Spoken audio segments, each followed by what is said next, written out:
கடலூர் மாவட்டம் சிதம்பரம் லால்கான் தெருவில் பள்ளிவாசலை நிர்வாகம் செய்வது தொடர்பாக இரு தரப்பினர் போலீசார் முன்னிலையில் மோதிக்கொண்டனர். பள்ளிவாசலை நிர்வாகம் செய்யும் பொறுப்பை வக்ஃபு வாரியம் தங்களிடம் ஒப்படைத்துள்ளதாக ஒரு தரப்பினர் கூறி வரும் நிலையில் அதற்கு ஏற்கனவே நிர்வாகம் செய்து வரும் தரப்பினர் எதிர்ப்பு தெரிவித்து வருகின்றனர். இது தொடர்பான வாக்குவாதம் மோதலாக மாறிய நிலையில் போலீசார் விசாரித்து வருகின்றனர்.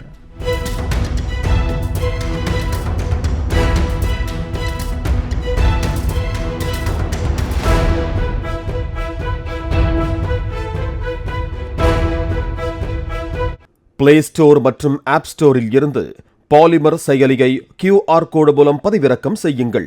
செய்திகளை உடனுக்குடன் பெறுங்கள்.